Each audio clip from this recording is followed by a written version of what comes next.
हाफिज सईद की सुरक्षा में पाकिस्तान तैनात 4 लेयर की सिक्योरिटी।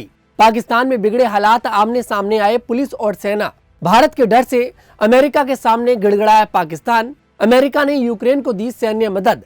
जेलेंस्की से हुई बड़ी डील। इजराइल पर टूटा दुखों का पहाड़, सभी देशों से मांगी मदद।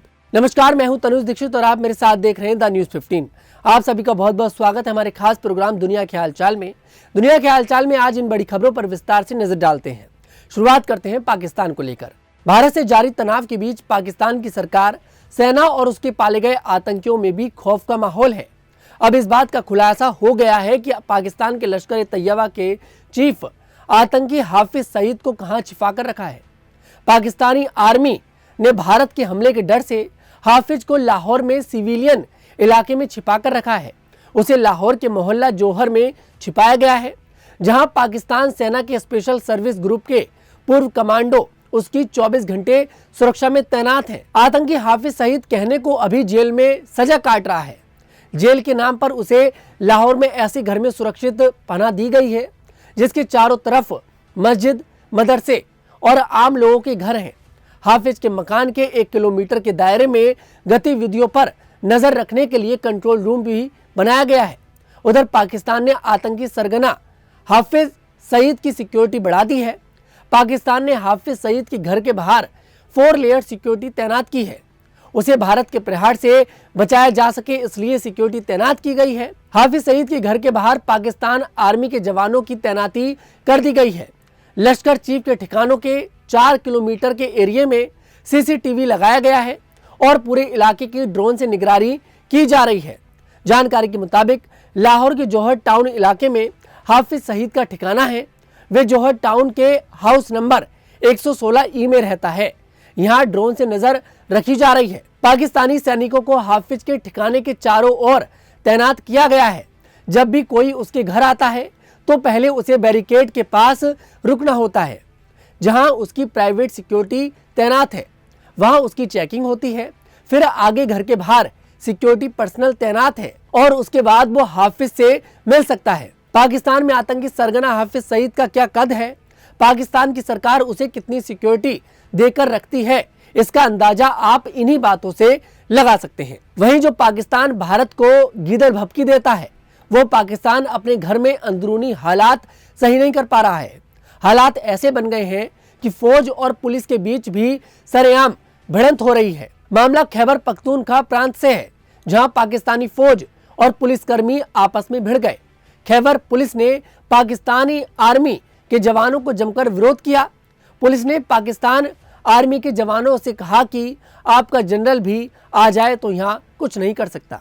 जानकारी के मुताबिक खैबर पुलिस और सेना के बीच तनाव उस वक्त भड़क गया जब पुलिस ने सेना पर क्षेत्र में अनावश्यक हस्तक्षेप का आरोप लगाया। इस दौरान भड़के पुलिसकर्मियों ने पाकिस्तानी सेना की पोल खोलकर रख दी।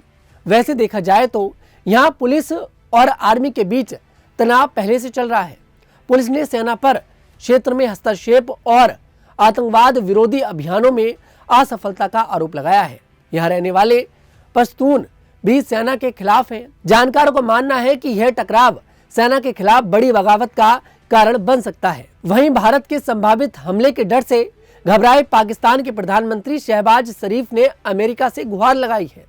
शहबाज शरीफ ने बुधवार को अमेरिकी विदेश मंत्री मार्को रूबियो से बात की और उनसे भारत के गुस्से को शांत करने का आग्रह किया। शरीफ ने रूबियो से भारत को समझाने को कहा और वह अपनी बयानबाजी में संयम बरते और पहलगाम हमले के बाद दोनों देशों के बीच भड़के तनाव के बीच जिम्मेदारी दिखाए। जम्मू कश्मीर के अनंतनाग जिले के पहलगाम में 22 अप्रैल को हुए आतंकी हमले में 26 लोग मर गए थे। इनमें अधिकांश पर्यटक थे। भारत ने इस हमले के लिए सीमा पार आतंकवाद को जिम्मेदार ठहराया है। इसके साथ ही पाकिस्तान के खिलाफ बड़ी कार्रवाई करते हुए सिंधु जल संधि को निलंबित करने समेत कई सख्त फैसले लिए हैं। पाकिस्तान ने इन आरोपों को खारिज किया है और तटस्थ जांच की मांग की है। हमले के बाद से दोनों देशों के बीच तनाव बढ़ा हुआ है। इस बीच भारत की मोदी सरकार ने सेना को ऑपरेशनल स्वतंत्रता दी है, जिसके बाद पाकिस्तान घबराया हुआ है। वहीं बात अब अमेरिका की हुई है तो बात अमेरिका और यूक्रेन को लेकर भी कर लेते हैं। दरअसल अमेरिका और यूक्रेन ने एक ऐतिहासिक आर्थिक समझौते का ऐलान किया है।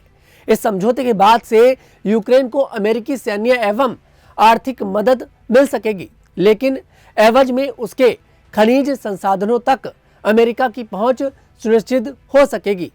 कई हफ्तों तक राष्ट्रपति डोनाल्ड ट्रंप के दबाव के बाद दोनों देशों के बीच यह समझौता हुआ है। अमेरिका अब तक यूक्रेन को अरबों डॉलर की सैन्य और आर्थिक मदद दे चुका है। अमेरिका के वित्त मंत्री स्कॉट बेसेंट के एक्स पर पोस्ट किए गए एक वीडियो में कहा गया कि यह साझेदारी अमेरिका को यूक्रेन के साथ निवेश करने, यूक्रेन की विकास संपदा का उपयोग करने और अमेरिकी प्रतिभा, पूंजी तथा शासन मानकों की जुटाने की अनुमति देती है।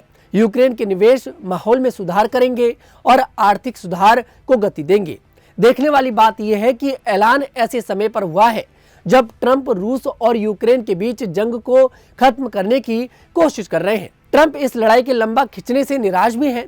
अमेरिकी राष्ट्रपति ने यूक्रेन के राष्ट्रपति व्लादिमीर ज़ेलेंस्की की आलोचना करते हुए कहा था कि उनकी नीतियों के चलते युद्ध लंबा खिंच रहा है और निर्दोष लोग मारे जा रहे हैं। ट्रंप ने बातचीत को जटिल बनाने के लिए रूस के राष्ट्रपति व्लादिमीर पुतिन की भी आलोचना की है। वहीं अब आखिरी खबर इजराइल से है और काफी ज्यादा दुखद भी है। इजराइल में यरूशलेम के बाहरी इलाकों में भीषण आग लगी है। आग से न केवल पर्यावरण को भारी नुकसान हुआ है, बल्कि आम जनजीवन भी बुरी तरह प्रभावित हुआ है। ये आग इतनी विकराल है कि इसे बुझाने के लिए सैकड़ों दमकल कर्मी, हेलीकॉप्टर और अन्य आपातकालीन संसाधन लगाए गए हैं। आग की वजह से हजारों नागरिकों को अपना घर खाली करना पड़ा है। अधिकारियों ने इस आग को देश के इतिहास की सबसे बड़ी आग बताया है। तेज हवाओं की वजह से आग तेजी से फैल रही है। आग कितनी भयावह है, इसका अंदाजा इसी बात से लगाया जा सकता है कि इजराइल ने अंतर्राष्ट्रीय समुदाय से मदद मांगी है। यूक्रेन ने कहा कि वह जंगल की आग से लड़ने में मदद के लिए एक विमान भेजेगा। स्पेन, फ्रांस, रोमानिया, क्रोएशिया और इटली ने भी विमान भेजने की बात कही है। इजराइल की आपातकालीन चिकित्सा सेवा ने कहा कि उसने अब तक 23 लोगों का इलाज किया है, जिनमें से 13 को जलने और धुएं की वजह से अस्पताल में भर्ती कराया गया था। आज की दुनिया के हालचाल में सिर्फ इतना ही। मैं तनुज दीक्षित फिर आपसे मुलाकात करूंगा। तब तक के लिए हमारे साथ देखते रहिए द न्यूज़ 15।